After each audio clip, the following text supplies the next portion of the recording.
tells me that it will take a while to cool down. So, but it should be on the off. So hopefully in a minute or two.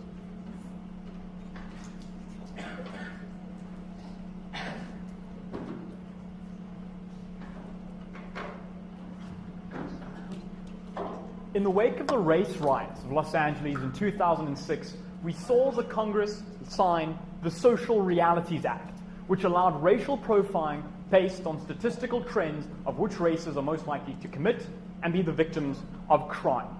Germany has been racially profiling people for the last 15 years, and we saw this bear fruit just a few weeks ago when the Demel siblings, based on racial profiling because they were flagged, because they were angry young white people, were prevented from attacking black and Jewish minorities in their neighborhood.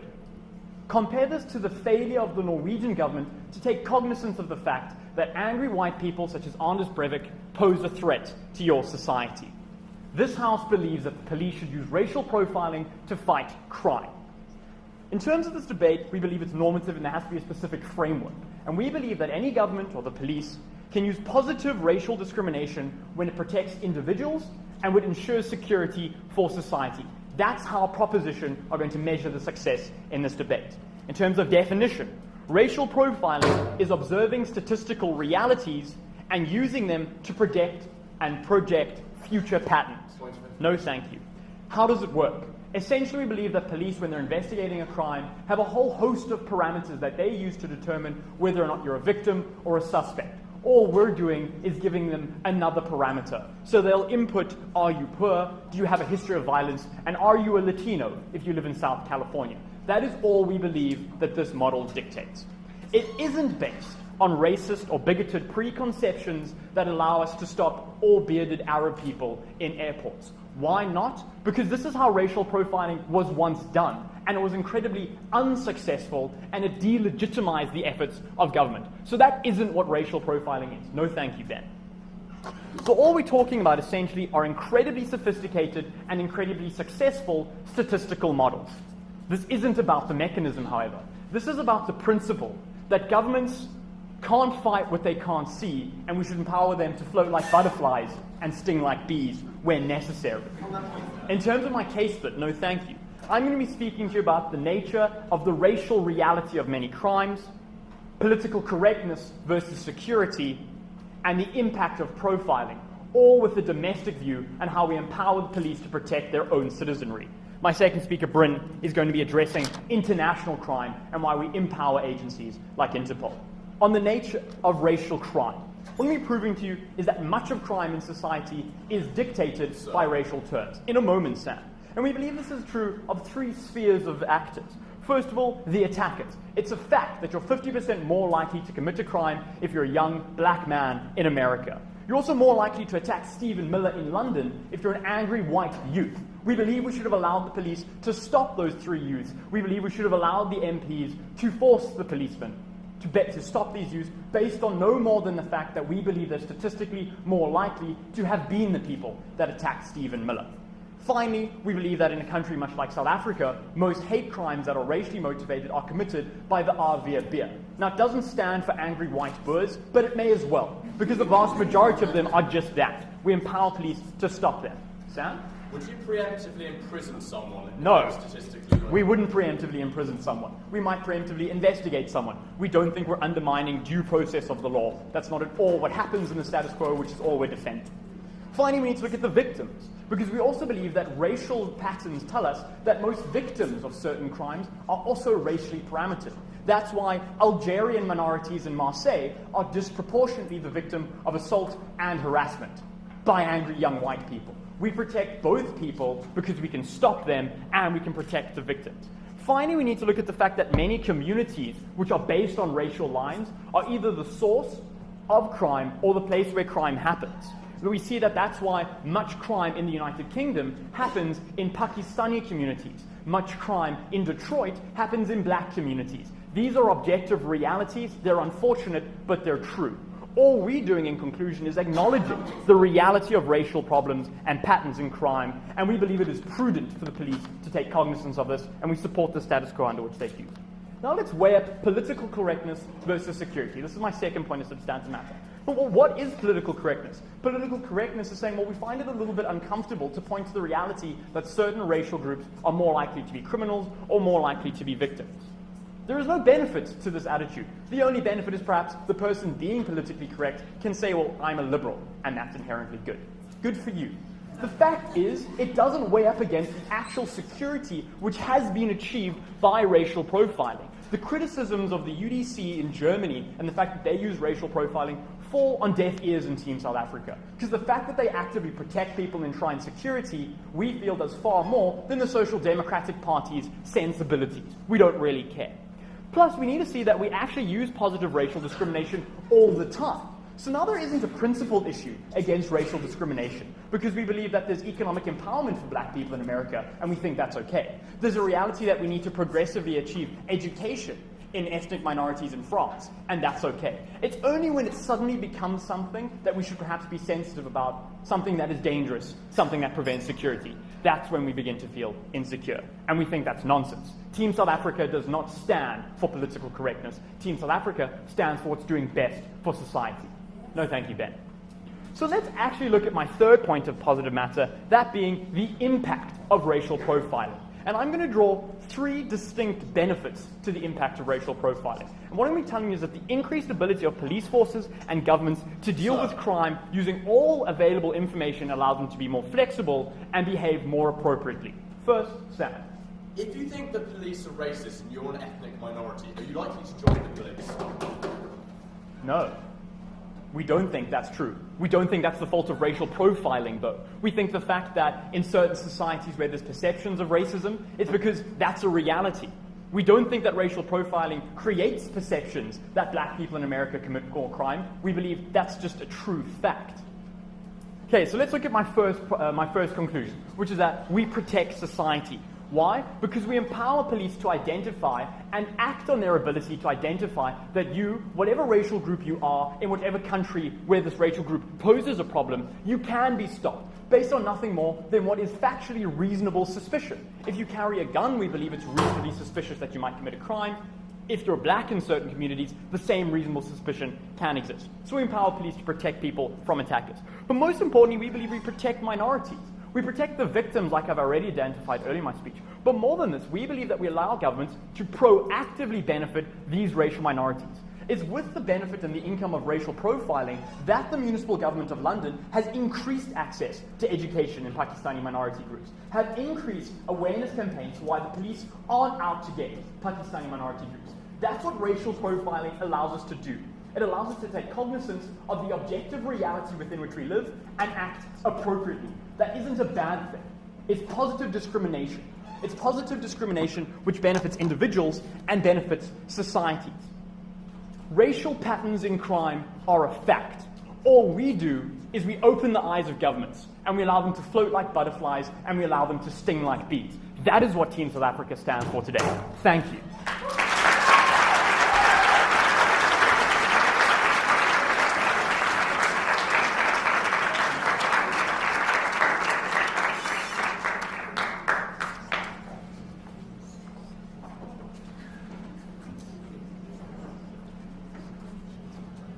Hello, sir. You are under arrest. You have the right to remain silent, and we have the right to arrest you just because you're black. Ladies and gentlemen, it's quite clear that proposition system is racism. It's damaging to the police system, and it's completely illegitimate and unjustified, and so we're very happy to oppose this motion today. Let's just be clear on our stance. We think it's very important that the police do not judge people based on their race, on their age, on their gender. They should have the same treatment for all people, and the only one exception being when you're specifically looking for one person of a particular race and have proof that they are of that particular race, then obviously in that sort of situation you are able to search people of that race. But at the same time, even then, you shouldn't abuse it. You should make sure they have similar characteristics, and that's the only time when we think that's acceptable. We think proposition have three burdens in this debate. First, they need to show this measure is legitimate and justified. Second, they need to show it's effective, and that was the only one they tackled in that case. And thirdly, they need to show that there are no wider harms that mean any benefit, if there are any, cancel out. All we need to show you is that even one of those is not true. And so we come to you with a 3-point case under our team line that this measure is illegitimate, ineffective, and actively causes racial tension. Our first point is about how this is an illegitimate measure. Secondly, I'll consider how it would not be effective. And finally, Ben will look at how this causes racial division in wider society. But let's look at what proposition told us in their first point. They told us of this, no thank you. First off, we think they haven't dealt with the principle of their case. It's not enough of them to tell us that this is effective, although we will show you it's not even effective, because they need to show us why it's legitimate to target people based on their race, why it's legitimate to target someone who may be innocent and search them just because they're of a particular race. No, thank you. Because sometimes, even if a measure is effective in government, if it's not legitimate, if it's unjustified, if it's racist, ladies and gentlemen, it doesn't stand. And the fact they haven't shown us this principle means none of their case stands anyway. So, sir? No, thank you. In terms of how they're sort of framing profiling, no thank you, we think they've assumed it's going to be something very easy, whereby you think someone, a particular criminal is black, you find that black criminal and you search it. That is not the case, ladies and gentlemen. This is things like stopping and searching loads of people of that colour because you assume that they're more likely to be racist. That's what profiling is. This is doing things like house raids or arresting people because you think they're more likely to be dangerous in that situation. No, thank you. And because you've told the police that it's their role to do that. Now let's look at the substantive case. First, he told us that race is a reason for crime. No, thank you. First of all, we think this is asserted, and we think that in many cases, particularly, for example, with black communities in America, there are things like the social issues that bring them down and degrade them in society that make them feel that they need to commit crime against the state. That wasn't dealt with. But furthermore, we think even so, it's not justified to collectively punish all black people in America by stopping and searching them just because they're black. They need to show us why this is legitimate. Secondly, and thirdly, they were telling us how this measure will be effective. No, thank you. We have quite a few responses to that. First off, their example about Germany, we'd like to ask them how many people were stopped and searched in the first place, how many people were arrested in the first place before you got to these two sisters, ladies and gentlemen. Secondly, they told us how minorities in the USA will not be targeted again. We'd like to ask them, how are you going to find the one particular, apparently black person who committed that shooting without searching loads more because you think it's more likely that they did that? And finally, they told us somehow this will benefit racial minorities through getting them access to education. Ladies and gentlemen, first off, a state should be doing that already. A state should be bringing them out of the social situation that makes them commit crime. But furthermore, we don't think this is positive discrimination. This doesn't outweigh the massive harm of the fact that you feel stigmatized, that you feel the police are out to get you, that you will not go to the police, you will not join the police, ladies and gentlemen. And we don't think they had an adequate response to that. That if you're a racial minority, you will not join the police because you think they're racist. It's not enough to say that society is already racist. You perpetuate this racism. Go on. So why then in countries where we do have racial profiling, places like the USA, do we not see this huge lack of buy-in? We do think we see this lack of buy-in based on the fact that these racial communities, according to you, commit crime. Furthermore, we think that you haven't exactly given us fair examples when you tell us you arrested someone in Germany, but you don't tell us how many people were arrested before that when they were innocent, how many people were searched before that when they were innocent. That sort of thing does exist. So let's move on to how this motion is illegitimate. Because we think what this is effectively a sort of punishment for an entire community. It's an opportunity cost of the fact that you will be stopped and searched, and that's taking away people's time. It's embarrassing because you have to deal with this treatment in front of friends, in front of society, and furthermore, it's even stronger if there are things like a house raid. If you're arrested because the police think you're more likely to be dangerous because you're of a particular colour, as proposition seem to think. Now, why is this not fair? It's not fair for two reasons. First, it's simply for the fact that we don't punish the innocent. We don't take away the time of the innocent. We don't embarrass the innocent. We don't send them to jail when they've done nothing wrong. But furthermore, we don't punish you when you are of a particular racist group and not punish another racist group because we think they're more likely not to have committed that crime. That is not fair, and that is a prejudice which society does not accept. But furthermore, we think that this undermines the police's role. They are there to protect people. They are there to make people feel safe and comfortable. But what this does is treat people in an undignifying and unfair manner. As such, you feel when you're leaving that restaurant and you see a policeman, they're more likely to pick on me, so you don't feel safe, you don't feel they're on your side. But furthermore, it's the police actively imposing an identity, and this is not the police's role. It's the police saying, it matters whether you're of a particular colour, because you're black in the United States of America, as I said, we think you're more likely to have committed this crime. It's pushing them actively into that identity. When we think an identity is personal, it's meant to be based around something quite clearly, not around crime. Go on. Why is it more acceptable for policemen to stop young people in hoodies than it is to stop people. Well, first off, we think that's not acceptable as well. As we clarified in our stance, we think it's acceptable, we think it should be fairly balanced out. And furthermore, ladies and gentlemen, we think, again, the same thing applies there. When you're stopping all young people in hoodies, I wear a hoodie sometimes, that doesn't make me a criminal, ladies and gentlemen. Why are you punishing me? Now let's move on to this idea of effective. So, we think this is harmed in a few ways. First off, no thank you, it creates active racism in the police. Because the image you create, the idea you give to them, is that it's okay and it's more likely, for example, the example they use, that a black community in the USA is more likely to commit gun crime, and as such, it's okay for you to search more black people than white people. As such, they've been told that this community is more dangerous. They've been told this community is more likely to be racist, and they start to feel it's their duty to protect people from this ethnic minority. We don't think this is fair, and we don't think this undermines the police role. Furthermore, it actually creates less effective policing, whereby you think it's an excuse, a good enough reason to arrest someone just because they're of that ethnic minority. You don't take into consideration all of the massive issues that could have caused that crime, that could mean that person's innocent. It gives a sort of buyout. This massive physical characteristic is enough to judge people by. But furthermore, because police think you're more dangerous, ladies and gentlemen, we think they're more likely to arrest you because you're of an ethnic minority, and as such, they're more likely to arrest you when you're innocent. Second harm is these racist communities feel alienated from the police. They feel that they'll be particularly targeted, as I explained earlier. They don't trust the police to make the best decision because of what I just explained, where the police will make a rash decision based on this very obvious physical characteristic. What results in this? What results is people not reporting crimes to the police. People not trusting the police when they go to them, and not telling them what happened, hiding the criminal because they think, oh no, they might actually target me. This is why in Brazil, where the majority of the police is white, and as such, the darker skin-coloured people of the northern sector of Brazil are targeted unfairly. And so, ladies and gentlemen, what we say to you is that the police it's time to put racism behind bars. It's not fair to unfairly prejudice against racism.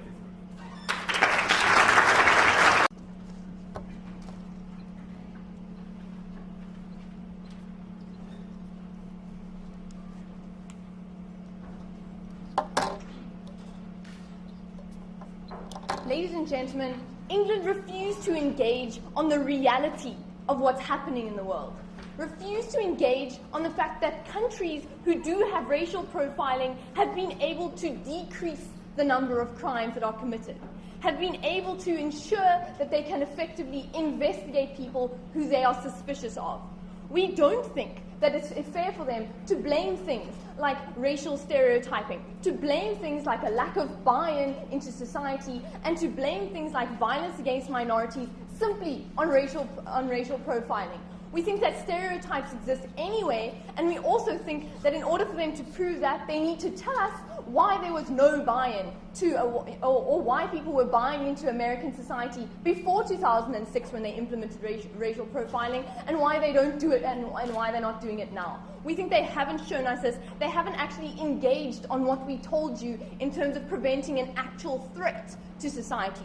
All they told us was that racism is always illegitimate. In a country that is very aware of race and has a large crime rate, we think that sometimes it's important to put aside ideas of racism, to put aside ideas of political correctness, and actually engage on what benefits the people in a country.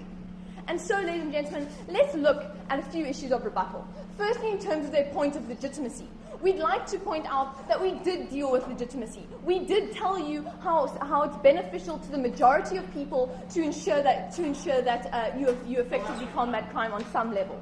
But more than this, we think that they mischaracterized our case in the way that they represented it. We think that they took issue with things like the way the Patriots Act was implemented, with things like with the way people were handled in those situations. What we think is we told you about how we increase technology, we increase the ability to access data, we increase the database that you can draw from, and all of this sophisticated technology and development has been happening all the time because people recognize the failings of previous measures. We think they need to engage with the matter that we actually prevented you with.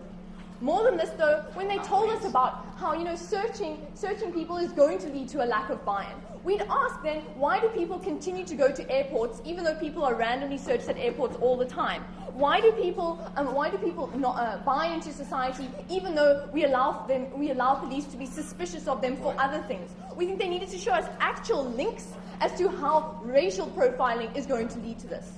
Secondly, in terms of minority groups and how we lose their buy-in, push them into an identity, as I said before, they needed to tell us why accusations of racism, prejudice, and buy-in from minorities existed before 2006 and currently doesn't exist. We think they can't show this. They can't show us that the American society is falling to pieces simply because of racial profiling.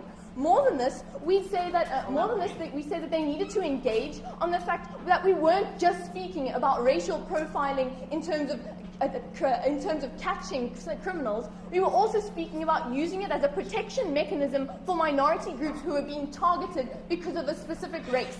And how when we have the kind of information necessary to actually go out and help them in these areas, help them in terms of who's attacking them, why they're being attacked, we think that's fundamentally important for those individuals. It's important for the minorities, and it's important for the majorities, that we needed them to do some incisive rebuttal, actually attack the core of our case, about protection of individuals, rather than simply saying we hadn't spoken about legitimacy. We think it's time for the government to get over ideas of racism and actually do what's best for their people.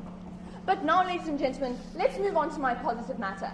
And in my positive matter, I'm dealing with ideas of international crime and how we can effectively combat it. We think that international crime is becoming one of the largest global problems, but more than this, with people moving across borders where countries have discrepancies in terms of the capability of their police force, we think we empower people like Interpol and their ability to do their job effectively. We think that if everyone is racial profiling, we can prevent international crime and protect the victims of these crimes, which is fundamentally important for international stability. So let's look at the kinds of crimes we're speaking about. We think we're speaking about things like human trafficking, things like drug trade, things like terrorism even. But more than this, we'd say that these kind of crimes create three very specific obligations. We think that countries have an obligation to their own citizens. Countries have an obligation to the victims of these crimes, and countries have an obligation to the country where their own nationals are moving to. We allow them to fulfill all three of these obligations. Go. How many Arabic people do you think you're going to have to stop and search your innocence before you catch a terrorist? Okay, sir. We think that just because something is difficult doesn't mean we shouldn't be doing it if it's ensuring the stability and safety of people in a country. And more than this, we'd say that we think we search people all the time and don't necessarily find people in every time we search them. We don't do it just because it might be a fruitless effort. We do it because we're worried about the safety of our people. So let's look at this first obligation. We think we have an obligation to our own citizens. So when people move across borders and they bring things into your own country, you obviously have the responsibility to protect your citizens from whatever that threat might be. Whether it's terrorism, where 3,000 people were killed in 9/11, or whether it's drugs. We say things like jihad and Colombian drug traffickers are a real threat in our society and are something that we need to be proactively preventing, because retroactive attention only doesn't really prevent the actual threat, doesn't actually stop the 3,000 lives being lost in the first place. We think that government's obligation is to protect those 3,000 people. More than this, though, we say that when we look at the victims of these crimes, we say that in a globalized world, countries recognize that people need protection. More than this, we'd say that they need protection regardless of where they come from, even if it's not necessarily your own country. This is why we allow other countries to set up things like refugee camps to help foreign nationals. This is why we give aid to countries who need it.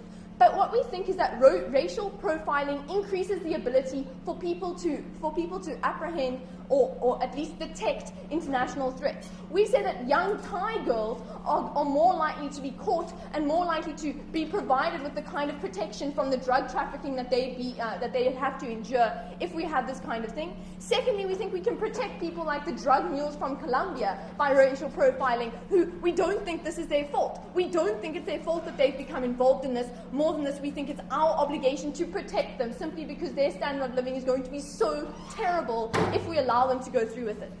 Lastly, in terms of an obligation to the country which our foreign nationals are moving to, we think if you don't have a policy in place to protect or to prevent potential threats from your country moving to other countries, you're flouting your obligation to those countries. You're flouting your ability to allow for effective interaction between countries which share a border or ability to move between.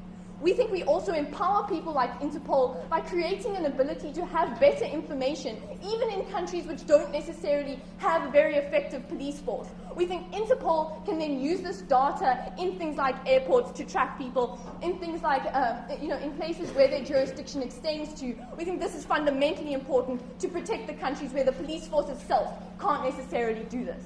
And so, ladies and gentlemen, we'd ask side opposition to engage with us in terms of protection, to tell us why we shouldn't be protecting our own citizens, to tell us why we shouldn't be proactively ensuring that the deaths or harms are prevented, and more than this, we'd ask them to simply engage on our grounds of the reality of the situation, where sometimes racism isn't enough of an excuse to let your people die. Thank you.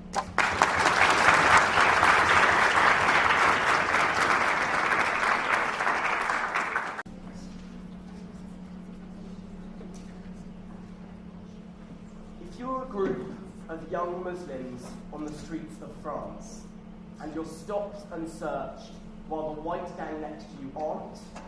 Are you more or less likely to feel targeted? If you are a member of the majority community and you see on your nights out that members of a specific minority are being targeted, are you more or less likely to view them as criminals? If you see that the law says that black people are criminals, are you more or less likely to see them that way? My speech today is about why we worsen racial tension. And I'm very proud to stand under our team line that racial profiling is illegitimate, ineffective, and causes racial tension. Okay, but first, let's move on to some rebuttal. So the first response we got to actually stuff about legitimacy was, it's legitimate because it benefits people. We therefore ask them, is it okay to use collective punishment if you know that in a group of 100 the criminal is there? Is it okay to just put them all behind bars because that would benefit society, right? There was no actual engagement on legitimacy. There was nothing about identity. There was nothing about the role of the police force. There was nothing about all of actually positive matter, about why legitimacy matters. It was just saying, well, it's effective. We don't think that's good enough. They need to prove their primary burden first. The second response we got to actual material was like, oh yeah, stigmas exist anyway. The whole point of our case is telling you why they get worse and why that's problematic, right? It's not a response to just say, yeah, like it might happen at the moment. Our whole case is about why it gets worse. No engagement with that. So let's look at the actual positive matter we got. She told us, like, this really helps in the fight against human trafficking and it allows us to protect our borders. What we say is that's an issue of securing your borders and ensuring that, you don't let in people who are human traffickers, right? In response to Sam's POI about how many Arabs you have to get through before you find someone who's a terrorist, she was like, it's okay, it might be difficult, that doesn't mean we shouldn't do it. That isn't the point. The point is the kind of resentment you create amongst all those people who you target who actually aren't, right? We think, therefore, that's not a sufficient response. They need to give us more. Finally, she said, preemptive, right, governments need to be preemptive because reactive is too slow. We think that's just rubbish. We think if it's the case that preemptive stuff targets people in an illegitimate manner, if it's the case that preemptive matter actively causes resentment, obviously it's not okay. It's not okay to put someone in prison because they look like they might commit a crime later. In a sense, that's also preemptive, but it's not legitimate. It's not the role of the state to do that. Okay. Let's move on to my matter, why it worsens conflict of violence. I'm going to take this in 3 strands. First, I'm going to talk to you about the feeling amongst ethnic communities. Secondly, I'm going to talk to you about the feeling amongst the majority group. And finally, I'm going to talk to you about the message of the law in effect. First, let's consider a group of young black men on the streets of the United States of America. They are taken in for questioning because a robbery occurred nearby, and the police have been told that black people are statistically more likely to commit burglary.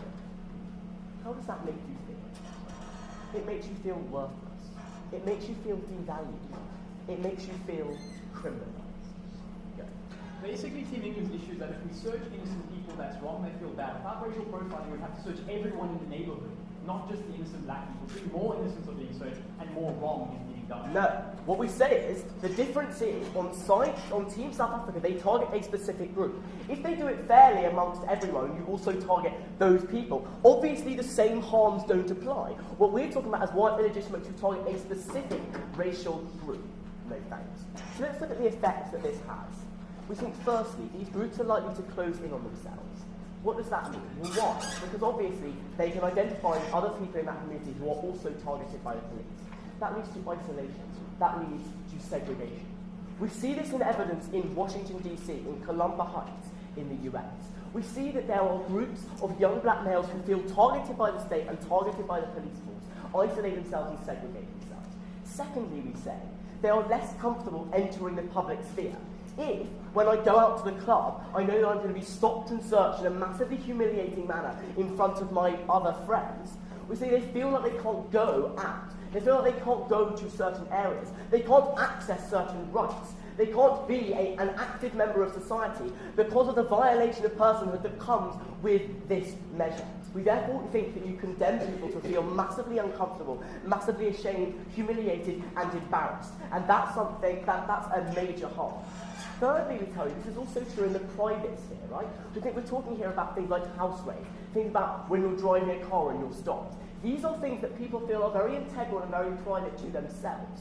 When the police is violating that because you are black, we think, again, huge violation of your identity, of what it means in that private sphere. We therefore think that's a huge harm.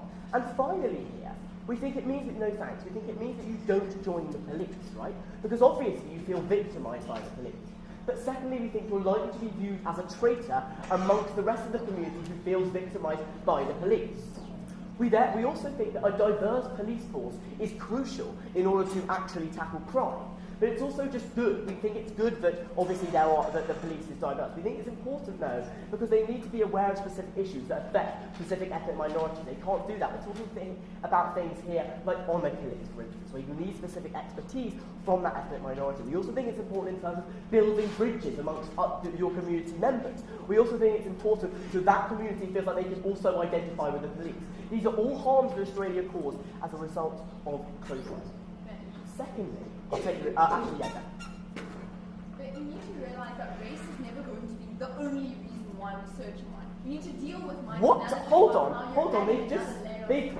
They've just said that racial profiling doesn't mean they're going to choose you because you're black. You also need other things, right? That is not racial profiling in any sense whatsoever. Racial profiling is targeting someone on the street because you're in a group of black youths and you've been told they're more statistically likely to cause mugging. Ridiculous concession from side to side. Secondly, no thanks, let's look at the majority populations of Muslims. You say, if you're, for instance, white in France and you see Muslims being consistently stopped, what are you likely to think? We think you're likely to view them as an underclass. You're likely to view them as criminals. Therefore, this prevents mixing and also causes racism amongst the majority community because they obviously see that minority community as criminals. It reinforces all those sorts of negative perceptions about that race. We think that causes, obviously, racism and tension. And finally, we say the message of the law here is important, the third strand of this. We see police in society are seen as the ones enforcing justice, things that are just, and therefore things that are correct. If they target specific race groups, that sends out the message that those specific race groups are criminals, that those specific race, that it is just to think in that manner. We think that causes racism as a whole in society. We think that's a further harm that Team Australia caused. So let's move back to what I asked you at the beginning of my speech, the questions I posed. It's evident that in each case, black people feel more criminalised. White people think that black people are criminal just because they are, and that the law tells you that you are right. We beg to oppose.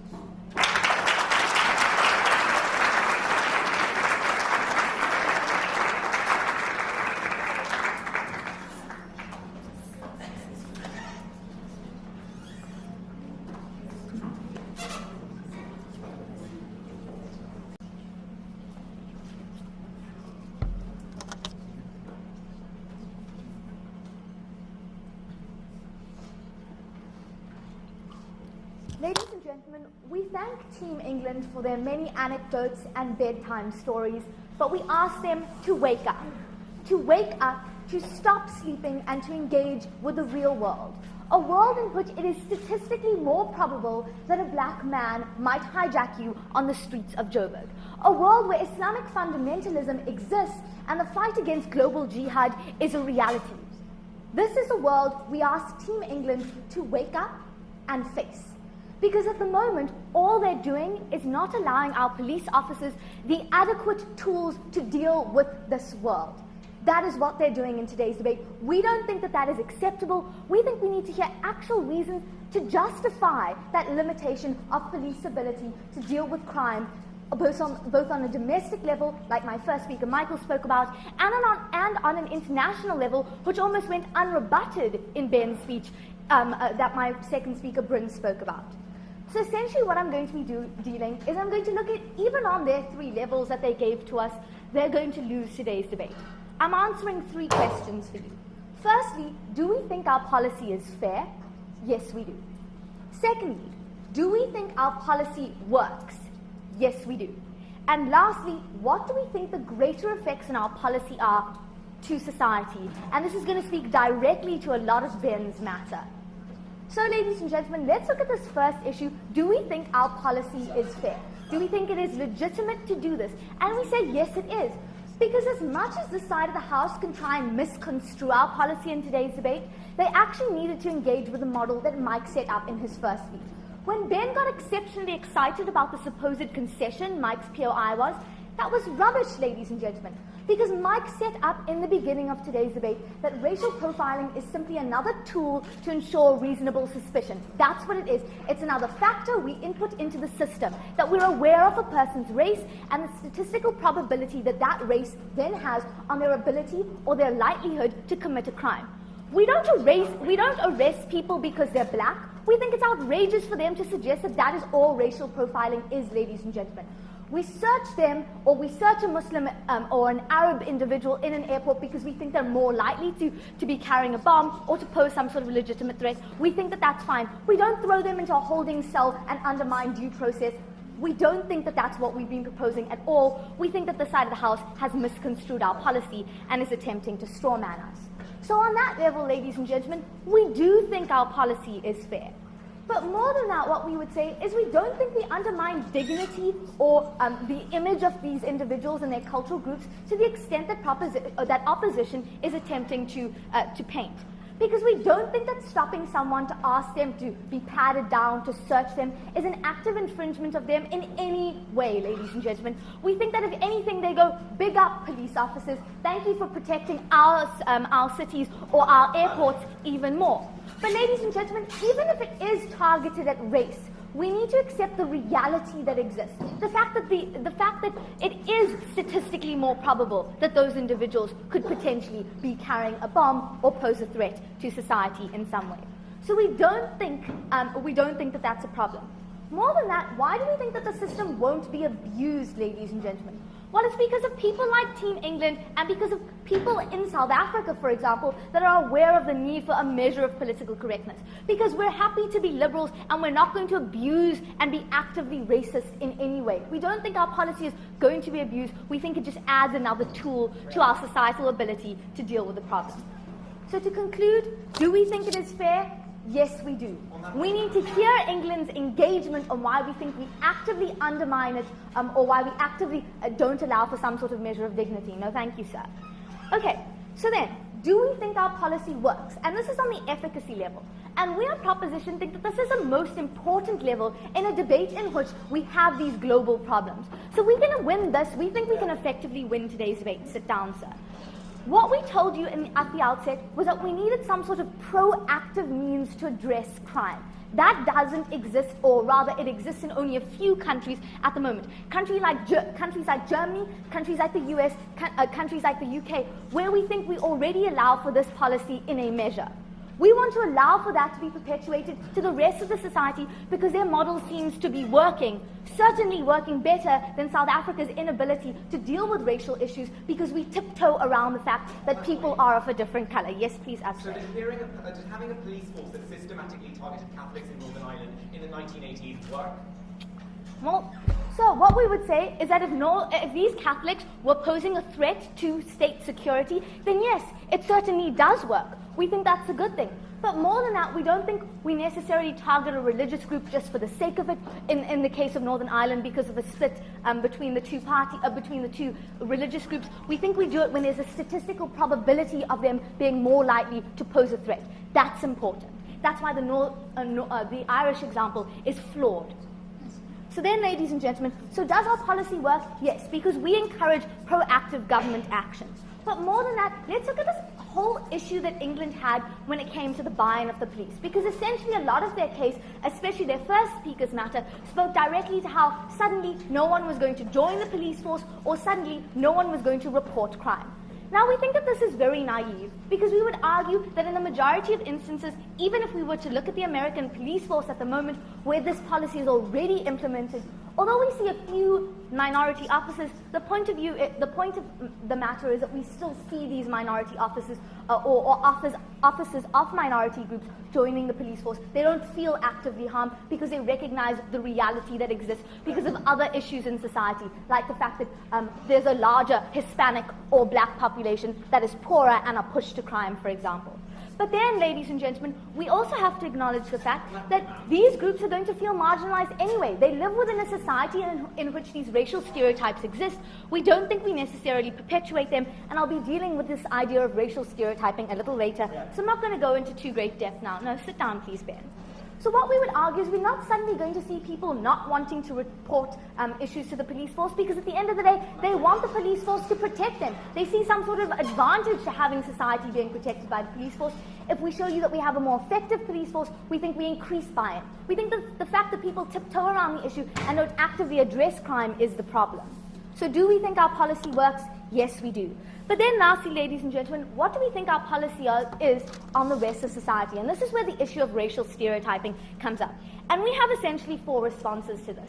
So the first, we say that historically and statistically it's entrenched in society. We don't think we change that. We don't think either policy is going to affect that. There's always a measure of racism that exists within a society. But more than that, we don't think we further entrench it because of the fact that a lot of these countries already have groups that are racist, and we don't think we change the mindset of the liberals or we tell people that you're necessarily more likely to commit a crime because you're black. Then, ladies and gentlemen, we think that it's only tangible hate crimes in which case these sort of racial issues are coming out. We don't legitimize these. They're against the law anyway, ladies and gentlemen. And we think our policy is better capable to addressing this simply because of the fact that it prevents isolation on certain degrees and certain levels, because it encourages these minority groups to interact with society more, a society that's actively protecting them, because Pakistanis in England are more likely to also not only commit crime, but have crime committed against them because they're a minority group. On all 3 levels, because we think our policy is fair, because we think it works, and because we don't think it has these societal effects, we win today's debate.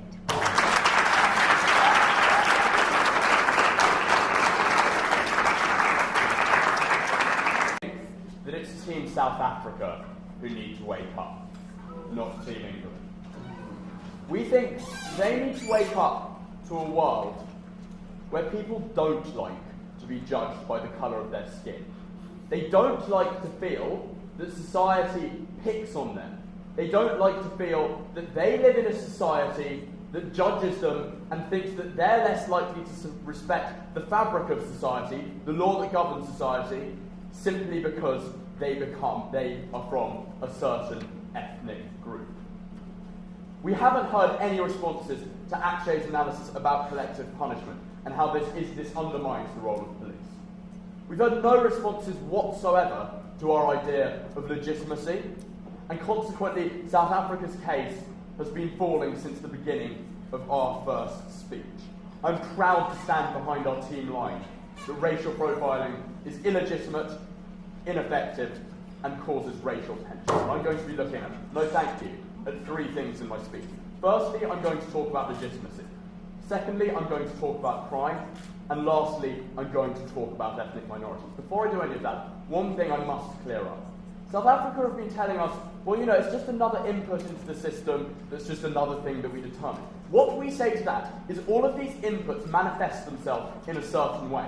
They manifest themselves in the way in which police carry out their operations. Essentially, that means stopping and searching people and breaking into their houses. So we think all of the harms that we've outlined, no thank you, are true. Let's talk about legitimacy. What we heard from the outset from Team South Africa is, this protects people's security, no thank you, therefore it's okay to do. I'm going to go on to say, actually, this minimises a lot of the rights that ethnic minorities are accrued, rights that every single person in society should be allowed to do. So actually, this motion as a whole is going to minimise people's liberty. But we don't think, in essence, that it's legitimate to target many, many people because one of them might commit a crime. The other idea we got in terms of legitimacy, no thank you, was that people from ethnic minorities are going to be happy about it. They're going to feel safe. They're not, you know, we didn't have any engagement on the fact that we think these people are going to feel humiliated when they're the only person who stops and searches on a night out with their friends.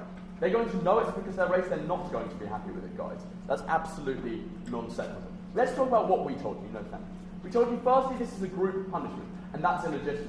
We don't think that because you happen to be a member of a race, which is statistically more likely to be to commit crimes, you should have to go through the humiliating ordeal that is the way in which this motion will be enforced. We don't think you should, no thank you, be humiliated by being stopped and searched. You shouldn't be humiliated by having your house broken into by the police because a black person is more likely to have committed a burglary and we want to check whether you were the one who did that. Lastly, we think this forces people, no thank you, into having a race-based identity. We think governments should exist to allow people to pursue their own identity, and when you start targeting people deliberately on a manner that is racial, you undermine that. Governments are not doing their job. So we think this is entirely illegitimate. But even so, let's take South Africa on their own grounds. They told us, no thank you, that it's legitimate because it's effective. So this moves me on to my second area. Why this isn't effective. Sorry, Sam? Yes, go on. Basically, England's issue that we should never treat people as a collective. Why then do we target gangs for more investigation than other individuals? Okay, at that point we say gangs have identified themselves as a collective. When you're a member of a racial minority, you shouldn't be forced into that collective identity. Right, let's look at this idea of crime. They told us that some groups are more likely to commit crime. So we think, yes, we do accept this. They're socio-economic groups, ladies and gentlemen. The people who are poor and deprived, we say there's a correlation between that and race. We don't think race causes this crime. Then the second idea they gave us was that, you know, we're going to stop people who are parts of minorities from being attacked. Essentially, we're talking about, no thank you, they were talking about neo-Nazis here. People who go around being really, really nasty to minorities. We think, basically, we can just police these people better. They're a very small number. You don't need to racially profile to do that. Lastly, no thank you, they told us about international crime. They told us about drug trafficking. And we think that's a problem that affects all races. It's not black people, white people, Hispanic people, Asian people who do that. Everybody does drug trafficking, ladies and gentlemen. Then they told us about terrorism. We think you're going to have to search so many people if you want to stop, you know, even one terrorist. And you're going to create more terrorists by doing that. When you systematically search people who are perhaps Arabic, you're going to build resentment among that community. You're going to create more propaganda for terrorist groups to say, look, they're targeting us because they think we're worse than them. That's what makes people terrorists, ladies and gentlemen. We told you three big problems. Firstly, we told you about racism in the police. And we drew an analogy here to Northern Ireland in the 1980s. No, thank you. When crime among Catholics went up because they felt that the Protestant police was systematically targeting them. In reality, we think they were targeting them. But even if a side proposition seems to think it was only a perception they were targeting them, that's good enough. When people feel that they're being oppressed by society, no thank you, they're more likely to commit crimes. Secondly, no thank you, we think this leads to bad policing. Quite frankly, if you have a racial line to go down, if you're being consistently told, you know, someone from a certain group is most likely to have committed that crime, you're less likely to go through proper policing methods, and you're more likely to simply target as many of those types of people as possible. No thank you. Lastly, we think communities don't trust the police. When you're a member of an ethnic minority, when you take part in that community, which is based around being an ethnic minority, it creates a pressure, a cultural pressure, no thank you, where you don't think that you can go to the police because everybody hates the police because they're systematically targeting you. That means they aren't going to report crimes. Moreover, they're not going to report crimes, because if they think that the police is institutionally racist, they're going to think the police will have no interest in solving this crime because the victim is a member of an ethnic minority. The second problem that we bring you, I'll take you in a second, is these people aren't going to join the police. We think this is an issue because we need members of certain communities if we're going to effectively police these communities. They told us, well, people are joining up. We say this happens less in countries where there is racial profiling, and we think you're going to make things far worse. Yes. Catholics in Northern Ireland didn't like being targeted with guns, but when we began to target them with diplomacy and education, we get this thing called the Good Friday Agreement. Targeting can be used for beneficial purposes. Okay, one of the key tenets of the Good Friday Agreement was a 50-50 quota on the police force of Northern Ireland. That's why Catholics felt safe within that society. It was because they felt the police wasn't systematically discriminating them that things got better in Northern Ireland. That example falls, ladies and gentlemen. Lastly, let's talk about minority groups. We heard two things from Team South Africa. They said this is going to empower their group, because in London, schools are going to go. Fine, give these schools money so that they can empower ethnic minority groups. Then they said, well, it doesn't matter. Racism exists, guys. We say this is going to entrench the problem. When the police systematically target people, that's when racism gets worse. We brought you two things. We told you that the minorities are going to feel rejected by society. They're going to feel less comfortable going out in society, exercising their normal rights as human beings, because they're worried about getting humiliated. Moreover, they lose the privacy of their own home. Secondly, we told you that society rejects ethnic minorities. We get the message that police targeting ethnic minorities is just, and the normative message that these people are more likely to commit crime, that's likely to cause racism. Ladies and gentlemen, we say that racial targeting is illegitimate, ineffective, and causes racial tension. We beg to oppose. When Proposition told you, we don't search you because you're black, that showed us they don't know what profiling is. When you have a room of 100 possible black people who could have committed a shooting, you have to check them all before you can find the one guilty one and search the 99 innocent. That's the real world. When Proposition told you just because it's hard doesn't mean you don't do it, that showed us they recognize it's hard. They recognize that you have to search a lot of people before you find the right one. That's the real world. When Proposition told you you're padded down to search and people will think that's okay, they'll give props to the police, then that showed us, ladies and gentlemen, they don't recognize the real nature of profiling, where you're searched in front of your friends, in front of other ethnic groups, or it could be worse. It could be raiding your house. It could be sending you to jail because the police assume you're guilty. That is the real world. What we've shown you today is that their motion is illegitimate even if it is effective, but also that it doesn't even work to deal with crime or racism like they're saying. So let's consider it in two questions, relating back to the burden of proof I outlined. First, is racial profiling legitimate? And secondly, is it effective in dealing with crime and racism? In terms of the first question, I gave you two reasons why it's illegitimate. The first was collective punishment, and we don't think they were able to deal with that properly, because we questioned their Germany example and we said, how many people were searched, how many people were arrested before you got to those two sisters? They did, and following that, they dropped that example, unsurprisingly. We asked them, how many Arabs would you have to search before you find that supposedly one terrorist? They dropped that question, ladies and gentlemen, because you have to do this embarrassing searching. You have to treat people unfairly and treat particular innocent people unfairly, and that is collective punishment, before you find the right one. And so their responses weren't good enough. Secondly, I explained to you how this undermines the police's role, because they're meant to connect with you, you're meant to feel comfortable with them, and they're not meant to give you a particular identity. The identity section was just completely dropped and not rebutted, even when Ben repeated it. But furthermore, their only response to this was a couple of examples. What we tell you is, firstly, examples don't deal with our analysis of how you feel targeted. But furthermore, we show you that those examples don't work either. People didn't have a buy-in in the USA, and black communities did feel isolated. Furthermore, we gave you an example where the police appeared racist in Brazil, appeared racist in Northern Ireland, and as such it created this sort of tension, and they didn't want to respond to that. So it's not enough for them to say, you make better police and that makes it legitimate, because practice is not a reason for principle, and furthermore, this practicality, doesn't even exist. So let's go on to that practicality, whether this will be effective in dealing with crime and racism. We gave you a lot of analysis about how it's not okay for the police to judge people on physical characteristics, possibly make the wrong decision and arrest people on that. It's not okay for there to be no buy-in in this particular racial community because they feel that the police aren't on their side.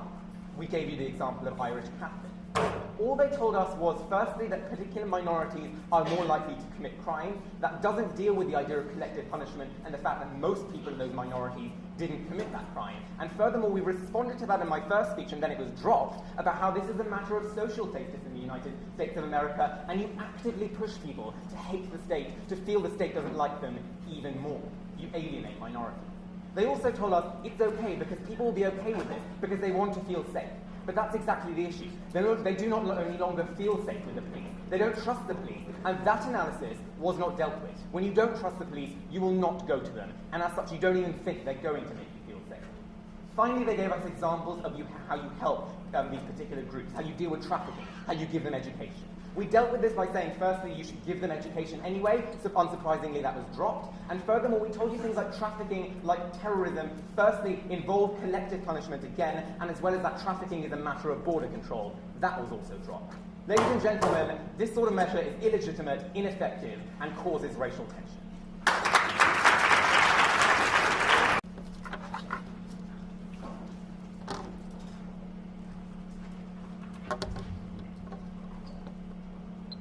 Sam's way of dealing with the problems and threats to security that we have in society is for us to have better policing. That's what we're doing.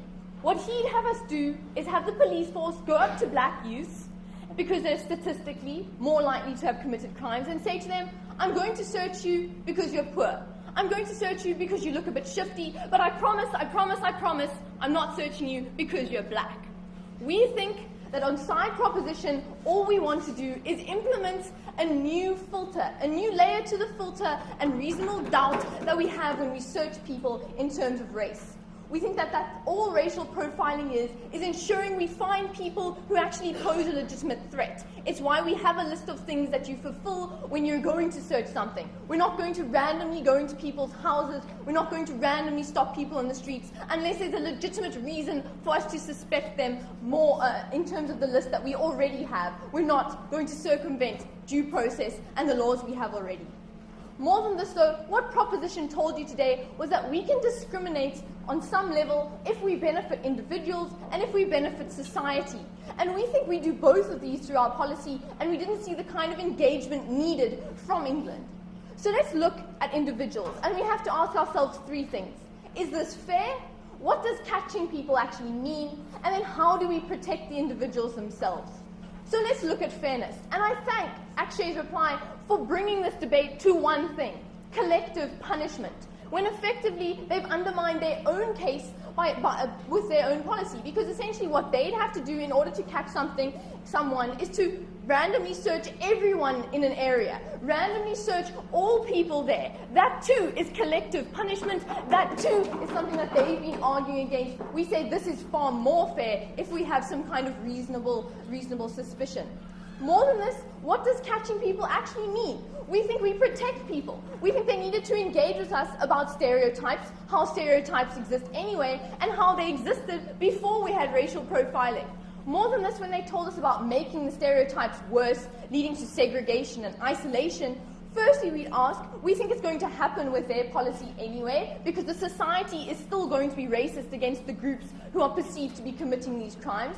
But more than this, we'd say that why then are there more Latino police officers in the USA now than there have ever been before? And why don't we see a breakdown in German society when they use racial profiling? We think they needed to answer these questions. Lastly, in terms of how we protect the individuals, we saw no engagement on our ideas of more access to information for the groups who are being targeted, minority groups who are being targeted, and how we can actually protect them by knowing who's after them. We see we use racial profiling in a positive way as well to ensure the protection of minorities who need our help. We think that also ensures their buy-in if we're actually helping them from the people who are targeting them. Lastly, in terms of society, how do we benefit them through our policy? And this was my matter, ladies and gentlemen, my matter that was never engaged on further than saying, let's have better regulations in airports. We're having better regulations in airports. We're allowing the police to do their job. We needed opposition to explain to us why these international obligations don't exist and why a police force that can't really do much without racial profiling is going to be bought into so much more than a police force that's actually going out and proactively trying to prevent the harms that people in society are experiencing. We'd ask side opposition to engage with our model, engage with what we told you about protection, and we're sorry that we confused them by not running the Patriots Act, but we needed them to adapt to what we told you about information and increasing the filter, and they simply haven't. And so, Team South Africa stands to you today and tells you it's time to ensure security. It's time to end international and internal crime, but more than that, it's time to end England's unbeaten streak. Thank you.